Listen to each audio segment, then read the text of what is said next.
안녕하세요. 매일 아침 말씀 묵상에 오신 여러분을 진심으로 환영합니다.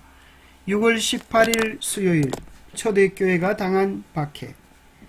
생각할 문제: 초기교회는 어떤 박해를 당했는가? 초대교회의 경험은 마지막 시대를 향하여 어떤 교훈을 주는가? 오늘 우리에게 주는 교훈은 무엇인가? 사도행전 12장의 말씀입니다. 그때 헤로드 왕이 손을 들어 교회 중에서 몇 사람을 헤아리하여 요한의 형제 야고보를 칼로 죽이니, 유대인들이 이 일을 기뻐하는 것을 보고 베드로도 잡으려 할세 때는 무교절 기간이라. 잡음에 옥에 가두어 군인대 식인 네 패에게 맡겨 지키고 유월절 후에 백성 앞에 끌어내고자 하더라. 이에 베드로는 옥에 갇혔고 교인은 그를 위하여 간절히 하나님께 기도하더라. 헤롯이 잡아내려고 하는 그 전날 밤에 베드로가 두 군인 틈에서 두 쇠사슬에 매여 누워 자는데, 파수꾼들이 문 밖에 속을 지키더니 홀연히 주의 천사가 나타나매 옥중에 광채가 빛나며 또 베드로의 옆구리를 쳐 깨워 이르되 급히 일어나라니 쇠사슬이 그 손에서 벗어지더라. 사도행전 12장에는 처음으로 12제자 중에서 야고보가 순교를 당하고 베드로가 감옥에 감금되었다가 그를 죽이기 위하여 끌어내려고 하지만 하나님의 천사가 그날 밤에 구하여 낸 놀라운 일들이 기록되어 있습니다. 교회는 베드로를 위하여 밤새워 기도하면서 베드로가 구원받고 살아나기를, 구원받고 그 어려운 가운데서 건져지기를 간절히 기도합니다. 그런데 정작 그 기도의 응답으로 천사가 베드로를 구하여 내어 그들이 기도하던 집 문을 두드렸을 때 그들은 베드로가 왔다는 사실을 믿지 못합니다. 그들이 상상하는 것 이상으로 그들의 기도는 신속히 이루어졌고 하나님의 도우심은 그들의 실제적인 문제에 개입을 했습니다. 이러한 사건들은 마지막 사건들의 전조입니다. 마지막 사건의 전조는 구약 성경에만 기록된 것이 아닙니다. 신약 성경에도 나타나 있습니다. 1세기 그리스도인들의 삶은 매우 가혹했습니다. 그리스도인들은 그들을 모세의 신앙을 위협하는 존재로 여겼던 많은 동료 신앙인들에게 미움을 받았습니다. 그들은 이교 로마 제국의 분노 또한 직면해야 했습니다.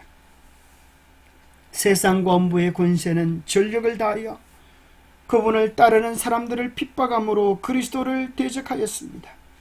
이교는 만일 복음이 승리를 얻는다면 그들의 신전과 제단은 일소되리라는 것을 예견하였습니다. 그러므로 이교는 그리스도교를 박멸하고자 전력을 기울였습니다. 박해의 불길이 타오르기 시작했습니다. 로마 원형 경기장에서 수많은 그리스도인들이 사자나 짐승들에게 찢겨 죽임을 당했고, 심지어 네로라고 하는 황제는 전쟁에서 승리하고 돌아올 때에 그리스도인들을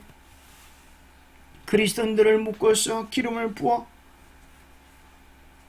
길거리를 밝히는 일들까지, 잔혹한 일들까지 저지르는 것을 서슴지 않았습니다. 고린도전서는 이렇게 말합니다. 그들에게 일어난 이런 일은 본보기가 되고 또한 말세를 만난 우리를 깨우치기 위하여 기록되었느니라.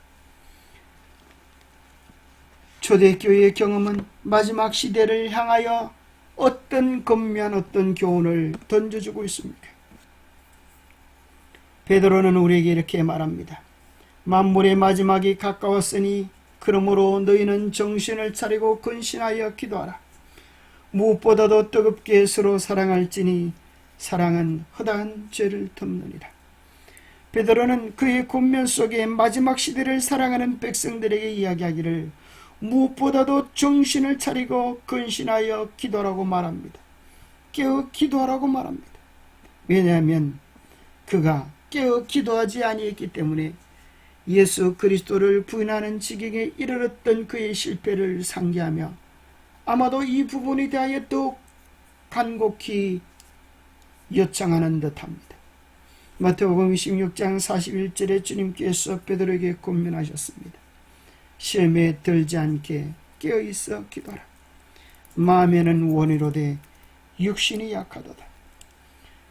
베드로는 다시 회복할 수 있는 기회가 있었을지 몰라도 마지막 시대를 사랑하는 백성들이 마지막 시련 앞에 재난 앞에 넘어져 버린다면 그들에게는 회복할 수 있는 기회가 없을지도 모르기 때문입니다.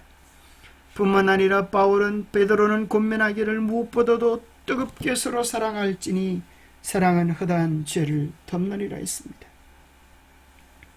마지막 시대를 사랑하는 성도들은 열심히 기도하고 뜨겁게 서로 사랑하는 사랑의 사람들이 되어야겠습니다. 베드로 후서를 통하여 또 이렇게 권면해 줍니다. 이 모든 것이 이렇게 풀어지리니 너희가 어떠한 사람이 되어야 마땅하냐. 거룩한 행실과 경건함으로 하나님의 날이 임하기를 바라보고 간절히 사모하라. 그날에 하늘이 불에 타서 풀어지고 물질이 뜨거운 불에 녹아질 것을 말씀해 주고 계십니다. 이 마지막 시대의 징조를 보면서 우리는 어떠한 사람이 되어야 할 것인가? 어떤 품성으로 하나님 앞에 서야 할 것인가? 어떻게 하나님의 날이 임하기를 바라보고 간절히 사모할 것인가 생각해 봐야 합니다. 히브리서 10장은 우리에게 이렇게 권면합니다. 너희에게 인내가 필요함은 너희가 하나님의 뜻을 행한 후에 약속하신 것을 받기 위함이라. 잠시 잠깐 오면 오시리가 오시리니 지체하지 아니하시리라. 나의 의인은 믿음으로 말미암아 살리라. 또한 뒤로 물러가면 내 마음이 그를 기뻐하지 아니하리라 하셨느니라. 마지막 시대를 살아가는 성도들에게 필요한 것은 인내입니다. 담대함입니다. 뒤로 물러가지 않는 끈질긴 인내가 그들을 천국으로 이끌어 줄 것입니다. 믿음을 잘 지켜왔다가도 마지막에 천국문 앞에서 쓰러진다면 소용이 없는 것입니다. 하나님의 백성들은 끝까지 믿음의 경주를 완수할 수 있게 되기를 바랍니다. 영감의 교훈, 시련의 때를 위해 힘과 용기를 쌓아두라. 우리가 하나님의 진실한 종이라면 그분의 계명을 순종할 것인지 우리의 현세적 이익을 고려할 것인지에 대해 우리의 마음에 의문의 여지가 없을 것이다. 비교적 평화스러운 요즘에 진리를 믿는 자들이 믿음을 유지하지 못하고 있다면 큰 시험이 오고 이마이나 손에 짐승의 표를 받거나 짐승의 우상에게 경배하지 않는 모든 자에 대한 법령이 내릴 때 무엇이 그들을 지탱해 주겠는가? 이 엄숙한 시기는 멀지 않았다. 기도하겠습니다. 하나님 아버지, 오늘 우리로 하여금 말씀 위에, 약속 위에, 반석 위에, 그리스도 위에 굳건히 서서 흔들림 없는 믿음의 사람이 될 수 있도록 도와주옵소서. 마귀가 여러 가지 방법으로 위협하며 유혹할 때에 그 앞에 무너지지 않도록 우리를 붙잡아 주옵소서. 우리로 하여금 깨어 간절히 기도하는 사람이 되게 하시고 서로 뜨겁게 사랑하며 서로를 일으켜 세우며 함께 일깨워 천국까지 함께 나아가는 믿음의 식구들이 되게 도와주옵소서. 주님의 심정으로 살아가며 주님의 심정으로, 바울의 심정으로 복음을 전하는 우리 모두가 될 수 있도록 힘과 용기를 다하여 주시옵기를 우리 주 예수 그리스도 이름 모자하여 간절히 간구하옵나이다. 초대교회의 시련과 핍박처럼 마지막 때에도 시련의 비바람이 몰아치게 될 것입니다.